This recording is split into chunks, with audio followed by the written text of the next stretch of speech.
Hey guys, welcome. I'm just popping on just a couple minutes early today because I can see that you guys are already chatting, and I thought maybe we just kind of chat and say hello and just kind of wait for more people to join in. So today is going to be episode 4, which I'm so excited about. Hopefully you guys are enjoying the story so far. If you want, in the comments, let me know whether you think well, actually, I want you to let me know at the end of the broadcast. So my husband and I were I was just reading this to my son, and my husband just read through it a little bit earlier today. And so at the end of this, in the comments, I want you guys to tell me whether you think today's cliffhanger is worse or yesterday, because this one is going to be a cliffhanger. I think this one is more intense, but George thinks yesterday's was more intense. So I'm excited to hear what you have to say. And the good thing about cliffhangers is that it makes you excited for the next day, but also eventually there is a resolution, and then that feels really, really good. So, it's all good. Thank you guys so much for coming back. All right, let's see. Hi, Heidi. How are you? Oh, Janie, thank you so much for saying that. She said, this is fast becoming my favorite part of the day. Woo! All right. Awesome. Awesome. Clarissa is walking and listening, which is awesome. Working on embroidery. And let's see who else is hanging out. Hi from Arizona. Hey, Mickey. Yay, you made it live. Thank you. So excited. Hey, everybody. I'm trying to I just recently, if you guys have known me in person or seen pictures of me online or done lives before, I usually wear glasses, but I just recently got contacts, but they aren't quite the exact prescription. But of course, everything's closed right now. So hopefully I'm going to get in to get the contacts fixed. So we'll have to see how it goes. So I'm kind of trying to squint and see. So I apologize. Hey, everybody. Thank you, Patty, so much. Good morning. Oh my gosh, Queensland, Australia. What time is it there, Kate? It's got to be I don't know, 5 a.m. or something. I don't know what time is it there. 6, 7, maybe it's at least 7 a.m. Kate, let us know what time. Defo clock watching when it comes near time for the live. Thank you, Gemma. I appreciate it. Hey, JD, I wasn't sure you were going to make it today. Just finished Sorrow's Gift. Oh, Nilda, I'm so glad you said something about that too. So you guys, I started the live just a little bit early to make sure that we've given people enough time to come in, and I thought we'd just chat for a minute. So we will be starting episode 4 here in just a few. I just want to give people a little bit more time to come on. So I also wanted to let you guys know that yesterday on the live, I sort of revealed the cover for Death's Awakening. So it's not live on my blog yet, but it will be going live right after this broadcast. So right after the broadcast, you can go over to my blog. The link will be in the description below, or you can just go to sarracannon.com and click on blog. And the most recent post will be this chapter that I'm going to read for you today, but it's also going to be some live or some signed desktop wallpapers that you can download, and you can actually download them for your desktop, for your phone, or for your tablet. So they're going to be special wallpapers that I've made for you that have the Death's Awakening cover that I've also signed them. So all you have to do is just head over to the blog, and you can save those and put it as your desktop background on your computer, your phone, or your tablet. And those are really kind of fun to have. And like I said, if you're interested in checking out Death's Awakening, I am going to be setting that free. So look for that in the next few days. But if you're just looking for something to read for free, you can either download my Shadow Demon Saga Now, which is 3 books for free, or you can actually read Death's Awakening free over on Wattpad. So there's a link to that on my blog as well. So just to let you guys know, it's not over there yet, but it will be there after this. Oh, Jamila, so glad you made it. Sydney, Australia. So it's 6 a.m. on the dot there. That's awesome. Yeah, Christabel has a pinned, I think it's pinned to the top, isn't it, Christabel? She has a pinned post up on the blog, or up on the Coven, the Sarra Cannon's Coven Facebook group, that has all of the previous digital wallpapers. So these are wallpapers that I made of my Shadow Demon Saga, and I think there might be a Sacrifice Me one, and maybe Witch's Mark, several different series and books throughout the last couple of years. So definitely check those out. So George is rereading that series now. Yay, I'm so excited. So Kelly said she's excited for Death's Awakening for the Fate Surrender. So I wore my I Heart Zombies or I Brain Zombies t-shirt today to talk about Death's Awakening a little bit. I know it's so crazy because I've been working on Fate Surrender, which is the third book in that series, for the past like year and a half. And that book is supposed to be coming out in the next month or so. And it's just such weird timing because as I was reading back through with George, the first book, Death's Awakening, there's so many correlations between what happens in that book with the pandemic and what is happening now. So for some people, if you've been like wanting to read stuff about viruses, it's like a really cool book to read right now. Because I've kind of been like, I want to watch Contagion and I want to watch Outbreak, and just kind of thinking about those things and going, well, at least life isn't quite that bad, right? But I know for some of you, it would stress you out to read anything about a virus. So if you're into reading stuff then about the virus, then this is definitely a good thing to go read. Yeah, it is very freaky. Like some of the things that happen, we were just talking about, like one of the main things that's different about it is that, George he's just now reading Death's Awakening. He said, in that book, I talk about how none of the news outlets are being real about it. They're like pretending like it's nothing, which is not true for how things actually have turned out in our pandemic, because obviously the news outlets have been reporting it from the beginning. So a few little differences and stuff. Does it explain the toilet paper hoarding? April? No, it doesn't. And even though we're weeks into this kind of stay-at-home social distancing, there's still no toilet paper at our local grocery store. So I have no idea what has gone crazy with that. But Gemma says, seriously, zombies and witches is the best combo ever. And I know that I have a lot of fans who really like my demon series, but have never tried my zombie series because they're like, oh, I don't want to read about zombies. But the truth is, I think that if you like my writing style, you should give it a try anyway, because it is still witches and it's multiple point of view. So you kind of get to know a lot of different characters. So definitely check it out. So definitely interesting, considering today's day and age and everything that's going on. Oh my gosh, you guys, we have 102 people. Yay. Oh my gosh, I'm so excited. This is awesome. Oh no, it just dropped to 100. Maybe I need to be quiet. So, oh my gosh, this is so cool. All right, so we're 5 minutes after. So I'm going to go ahead and read episode 4. This one is longer than yesterday, and you'll have to let me know if you think this is I don't know, more of a cliffhanger than yesterday or not. So, all right, I'm going to take a deep breath. Here we go. All right, episode 4, I'll see you tomorrow.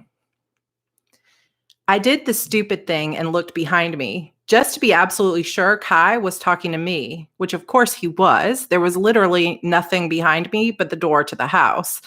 What in the world was he doing here? Did he know what I'd done? My hands immediately went clammy and I started to sweat. I don't want to be late for school, I said. This won't take long. His voice was deeper than I'd anticipated. I'll walk with you. By this point, my heart was beating about 1,000 beats a second, and I felt like I was going to pass out. How could he possibly know? What powers did this guy have exactly? I nearly tripped over my own feet as I joined him on the sidewalk. He towered over my 5'4" frame, and I wondered if this guy had some kind of superhuman strength. As the daughter of 2 natural-born slayers, I had exceptional speed and some innate magical talent, but I wasn't gifted with strength the way some others were.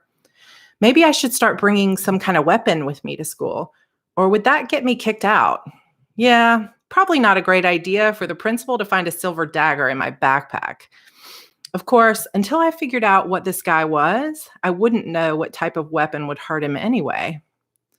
I'm guessing you just wanted to introduce yourself, I said, stalling as we walked toward the school. Just part of the Newcastle High Welcome Committee, right? They always send the sweetest, most non-intimidating students to make sure us newbies feel safe. Well, it's super nice to meet you. I'm Lenny, by the way. Not that you asked. He didn't look amused. You already know what I want to talk about, he said. You're messing with things you don't understand, and it's going to stop.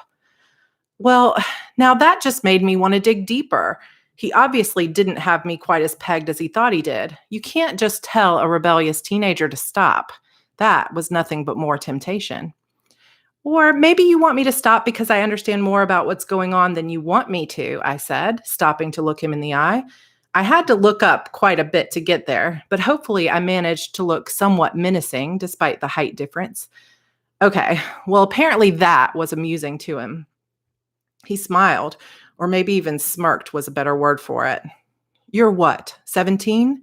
A witch with her first key who thinks she can take on the world? I've seen your kind before. You need to stay out of this before you get yourself killed. I lifted my chin in defiance. And who exactly do you think you are? We're in the same grade at school, so that makes you what, 18 maybe? Unless you flunked a few grade levels trying to understand the basics of how to be a decent human being, I said. Oh, but wait, you're not human, are you? I may not be skilled enough yet to know what the heck you are, but I can guarantee you I didn't grow up in a small town like this, and I know a lot more than you think.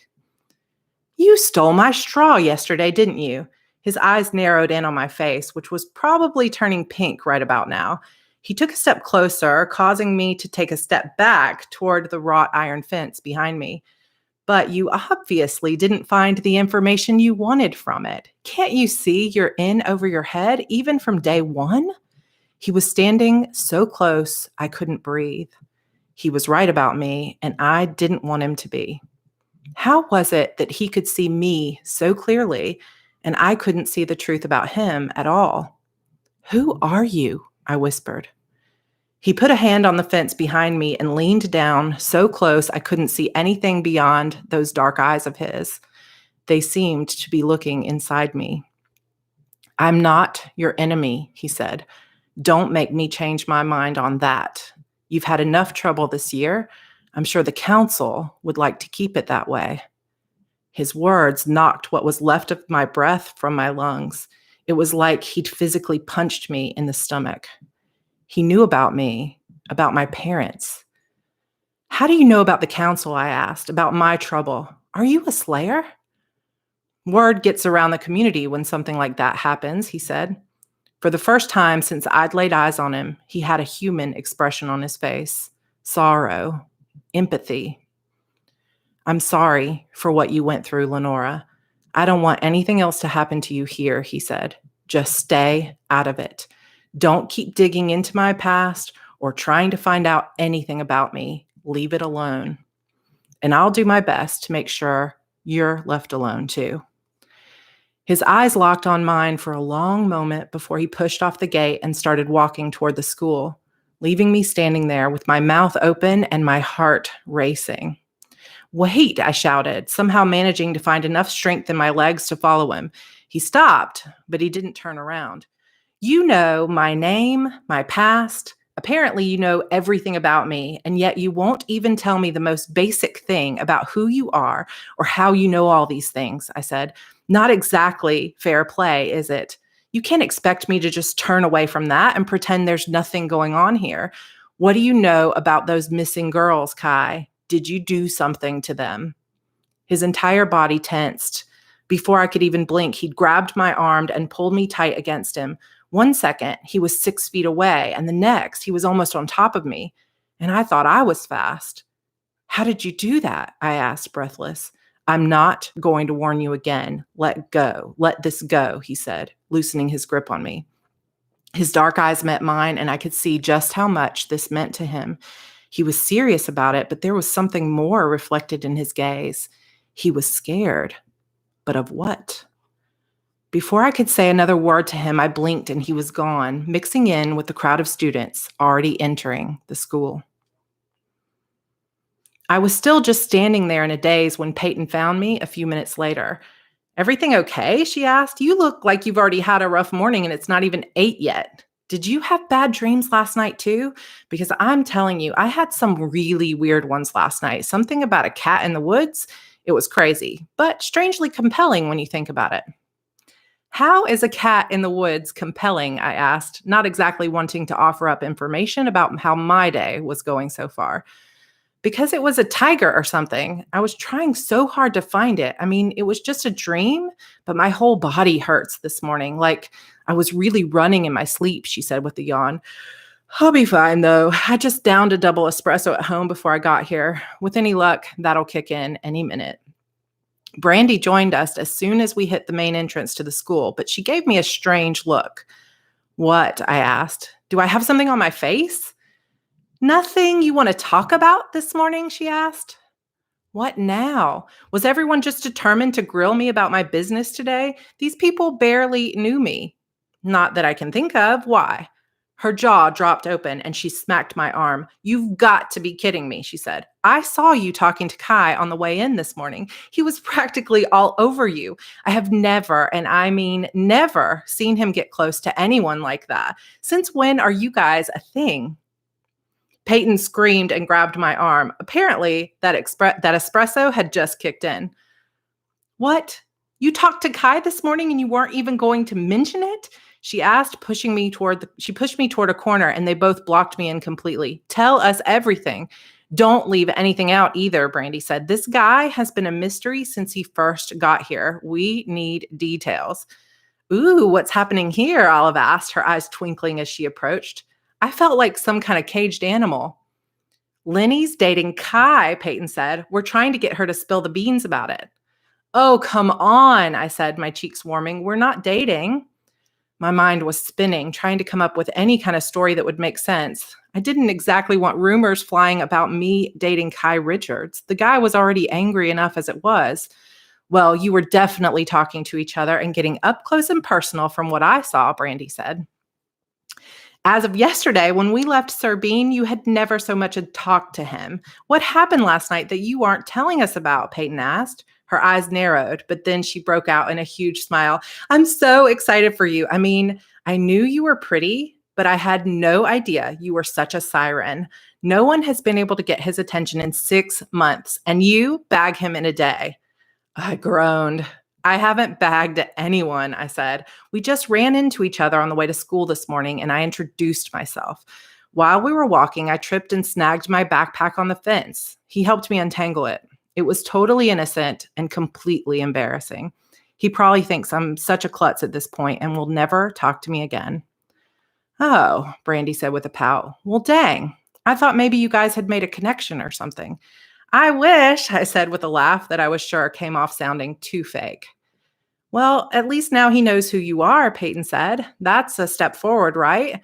Now you have an excuse to talk to him again. And if you see him in the halls, say thank you. She was sweet to try to be encouraging about it, but Kai had made it clear he wanted nothing to do with me. He probably wanted me gone from the school, to be honest, but I wasn't going anywhere. Somebody tried to call on my iPad. I apologize. Hold on. Oh my gosh. Hold on just a second. Let me go back to that chapter. She was sweet to try to be encouraging about it, but Kai had made it clear he wanted nothing to do with me. He probably wanted me gone from the school, to be honest, but I wasn't going anywhere. And now that I'd had a few minutes to recover from our encounter, I was more determined than ever to figure out what was going on in this town. We Thorns didn't intimidate easily, but it was obvious I was going to need more information about him if I was going to get to the bottom of all of this. I needed a plan, but the bell rang and I had to settle for homeroom instead. Hey, before I forget, you're all invited to my house this afternoon after school, Peyton said. We can go swimming, veg out by the pool, watch some TV, and just hang out for a while. My parents won't be home until late tonight. They're at another one of their business conferences in the city, so I've got the house all to myself. What do you say? You already know I can't resist your impromptu pool parties, Brandy said. I'll be there. I just need to run home and grab my bathing suit first, Olive said, but I'll have my mom swing me by your house as soon as I can. I don't have to work this afternoon, thank God. Lenny, what about you? I smiled. I'm there, I said. I don't actually own a bathing suit, though. I could just put my feet in or something. Peyton laughed. You can have one of mine, she said, linking her arm in mine as we walked toward homeroom. This is going to be so much fun. I'm so glad you came to school here, Lenny. Me too, I said. And I realized that even though Kai had pretty much scared me half to death this morning, and there were some weird things going on in this town, I was more grateful than ever to be surrounded by new friends. Maybe this really was the fresh start I'd needed all along. After school, Peyton gave me a ride over to her house, which was on the other side of Newcastle, the rich side, according to Brandy. And as soon as we drove up to the gate that surrounded Peyton's house, I decided rich was an understatement. This was generational wealth. I wouldn't have even thought anyone in a small town like Newcastle had this kind of money. Actually, the only houses I'd ever seen like this were estates in Europe owned by centuries old vampires. Just who were Peyton's parents anyway? Wow, your house is beautiful, I said. Peyton scrunched her nose as she pulled her Audi sports car through the gate. It's impressive, but it's not exactly the homiest place in the world, she said. My parents are rarely ever here, which means I'm alone a lot. I prefer going over to Brandy's house. It's not as big, but their house really feels like home, you know? Did you know she has 6 older brothers? Brandy does? I asked, my eyes wide. Yep, all of them handsome and all of them overprotective of their pretty younger sister, Peyton said with a laugh. They've all graduated and moved off to college or new jobs now. But when they were all home, that house was filled with laughter. It still is because her parents are the coolest ever, but I know she misses her brothers. And you don't have any brothers or sisters? I asked. She parked in a huge garage that housed 5 other cars. I tried not to gape. Sadly, no, she said, which is not for lack of trying on my parents' part. They wanted a house full of kids, but it just didn't work out. I'm actually adopted, but I don't talk about it much. Oh, wow, I had no idea, I said. That got my imagination going, though. If she really was descended from some line of magical beings I couldn't identify, maybe she had no idea about it. Were her parents vampires? Why the heck didn't Uncle Martin tell me there was so much supernatural activity in Newcastle? It's not really a big deal, but there are times I wonder who my real parents are, she said, a sad expression darkening her features for just a moment. But I know how lucky I am to have been adopted into this family, and I love my parents. I just wish I could see them more. What kind of business are they in? I asked. You said they were off at some conference today? For the past 3 days, actually. She opened a door through the garage and led me through an elaborate mudroom to the kitchen, which was immaculate and gigantic. White marble countertops, a walk-in refrigerator, copper pots hanging above the island. This was a real chef's kitchen, but I suddenly understood the sadness in her voice when she talked about her parents being gone all the time. This felt more like a showroom than a cozy kitchen like Martin and I shared. They're interior designers, Peyton said. I'm sorry to sound bummed about it. I actually never tell anyone I'm adopted, but for some reason, I feel like I can trust you. That's not weird, is it? I mean, I know we just met. I wanted to hug her. She was one of the most genuine and sweet people I'd ever met. It's not weird at all, I said. I haven't had a lot of chances to make friends in my life. It means a lot that you trust me. She smiled. Okay, enough sappy talk. Come on, let's go find you a bathing suit. When Peyton had said she had a spare bathing suit I could use, what she apparently meant was that she had a Nordstrom's in her closet. She led me into a bedroom as big as the kitchen, through a private bathroom that rivaled the only spa I'd ever been inside, and into a closet twice the size of my bedroom at Martin's house. She opened one of the hundreds of drawers to reveal no less than 10 bathing suits with tags still attached. Pick one, she said. I could never wear them all, and we seem to be roughly the same size. Sometimes I think this is how my parents apologize for being gone all the time. Like all they ever really wanted was a doll to dress up. She gasped and put a hand over her mouth. I don't know why I just said that. That's a terrible thing to say. When she looked up at me, there were tears in her eyes. I couldn't help myself. I threw my arms around her as she cried. I'm so sorry, she said. I don't know what's gotten into me. I guess I'm just feeling extra sad about them missing my first day of school, my senior year. I was trying to stay so positive, but sometimes there just comes a point where you can't hold it in anymore. Do you ever feel that way about your parents? I tensed and pulled away as she wiped her eyes. My parents died earlier this year, I said. It's not something I like to talk about either. Oh my gosh, Lenny, I had no idea, she said, taking my hand. Now I feel like a real jerk. It's okay, I said. You didn't know. She shook her head and sniffed. I should have. You said something yesterday about living with your uncle. I just didn't put it together. Let's just go downstairs and hang out for a while, I said, holding back tears of my own. This has actually been really good for me. Having friends, I mean, is helping me feel like there's hope for a life after what happened. It means more than I can tell you. She wiped at her cheeks again and put on her best Peyton smile, instantly warming the entire room with the joy behind it.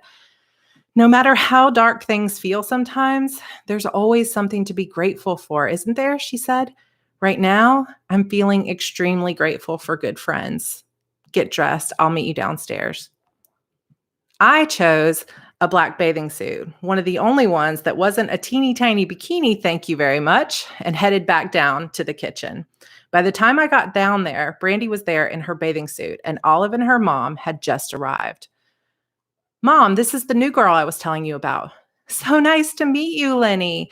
Olive's mom was a tall, thin woman with the kind of energy that seemed to fill up the entire kitchen. She gave me a warm smile and patted me on the back. I've heard nothing but good things about you. Welcome to Newcastle. Thank you, Mrs. I could not for the life of me remember Olive's last name, but her mom waved away the thought. Just call me Miss Julie, she said. She placed a white baker's box on the marble counter and gave Peyton a wink. Is that what I think it is? Peyton asked. My new flavor just for you to test out, Miss Julie said. But wait until everyone's gone. I don't want anyone else's opinion influencing what you think. Text me later, okay? I'm just dying to find out. I will. Can't wait. Peyton hugged Olive's mom like they must have known each other for a long time. And I guess they had. Peyton said they'd all gone to school together since kindergarten. As I watched them, I wondered what that must feel like. To have had the same friends for a lifetime, really. A part of me definitely wanted that, even though I'd never really thought about it until now. My parents had each other, sure, but they hadn't been close to anyone else but me. They hadn't even talked to Uncle Martin all that often.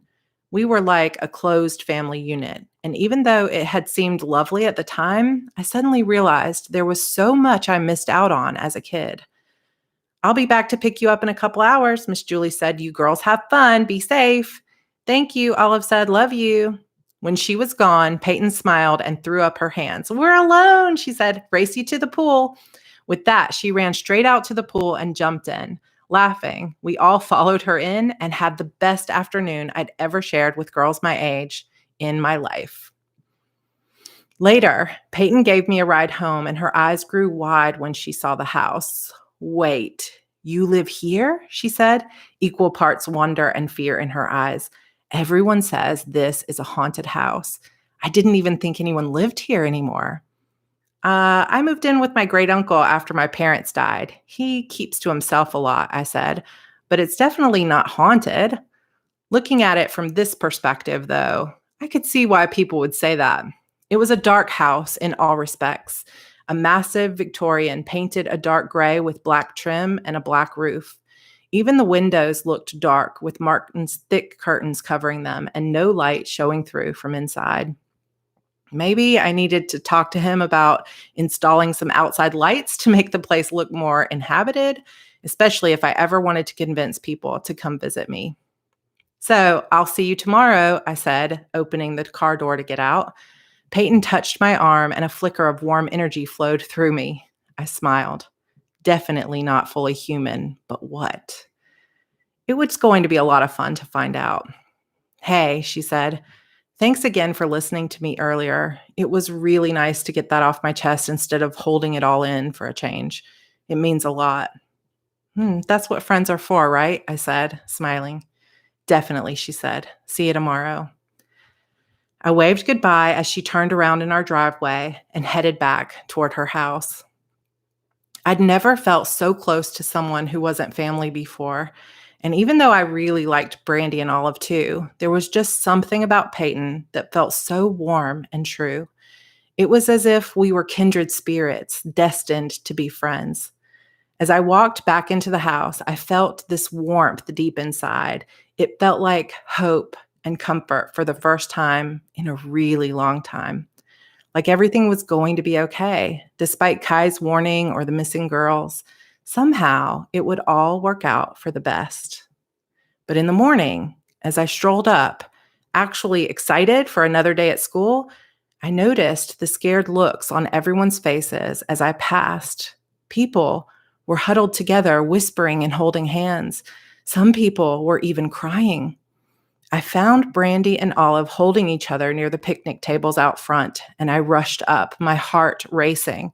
"What's wrong?" I asked, a black hole of fear opening in the pit of my stomach. "It's Peyton," Brandy said, her dark skin stained with tears. "She's gone missing." Ah! All right, cliffhanger. Sorry, guys. Okay, so what do you think of, oh no, Peyton's dead, Sylvia? What do you guys think? Is this worse or better than yesterday? You'll have to let me know. No. Okay, guys. So I don't know why cliffhangers are so much fun. And I know that people are like, no cliffhangers. But cliffhangers are so much fun for me, definitely both as a consumer, like when I'm watching television or when I'm reading and stuff. And I think this is what is so much fun for me about having the opportunity to do this live for you guys, is because it's like, something interesting to like be able to specifically edit the chapter so that I can end them on a place and have you guys waiting. George, it's not sadistic. It's fun, right? Veronica says, I think this is worse than yesterday. Shanna says, what do we got to do for 2 chapters a day? If there weren't cliffhangers, readers wouldn't have no reason to come back to the story. Yeah, I mean, I think that's part of the fun thing, is just like, it's kind of a tease, but it's also hopefully something that hooks you guys in and gets you excited for what's coming tomorrow. So that is episode 4. I sincerely hope you guys enjoyed it. It was a little bit longer than yesterday's chapter, but a goodie. I apologize that I had someone call during FaceTime. It's actually one of my son's friends. I think that when they see me on, they're like, ooh, I can call Andrew. So that kind of popped up my whole screen. So I'll have to see if I can turn off those notifications for tomorrow. And I messed up a few little reading things, so I apologize about that. But hopefully you guys enjoyed it. I am absolutely loving doing this. This has really, really been fun. And oh my gosh, I just saw we have 126 people. Woo! You guys, that is so exciting. This is the best, like highest number of people attending in a day. So thank you so much. I hope that you'll come back tomorrow. I will be reading episode 5 tomorrow, which is Friday. And then episode 6 will come on Saturday. On Sunday will be a bit of a break, and I'm going to have a vlog for you. So there'll still be a video, but it won't be a live video. And then we'll be back on Monday with episode 7. So if you weren't here yesterday, hopefully you guys have all had a chance to at least watch yesterday's. But if you weren't here yesterday, I did kind of announce that I thought originally this would be just 12 episodes, but it's probably going to be more like 15 or 16. So, just hang in there, and hopefully you guys will stay with me. So thank you so much for being here. Better not have a huge cliffhanger on Saturday or we all might expire. Roseanne, that is so funny. I apologize. There's some bad language going on in the comments, but I don't know how to remove people. I got to work on that. I'm going to try to see if I can get George to become a moderator. So hopefully I put that person on timeout. Thank you all so much for being here. Please, yes, Kelly, thank you for reminding me. Please hit the thumbs up if you enjoyed this, and make sure that you're subscribed if you have not subscribed yet. This story is called The Witch's Key, and it is an original story that I am writing as we go. I already have a lot of it written, but I'm editing it every night before the next day. So this has been really fun for me and gives me something to look forward to. And I hope that it has been fun for you too. Thank you so much for coming today.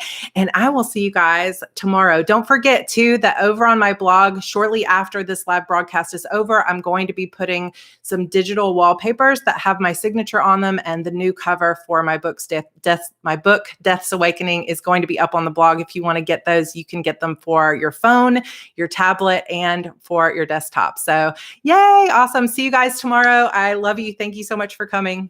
Have a great night. Bye.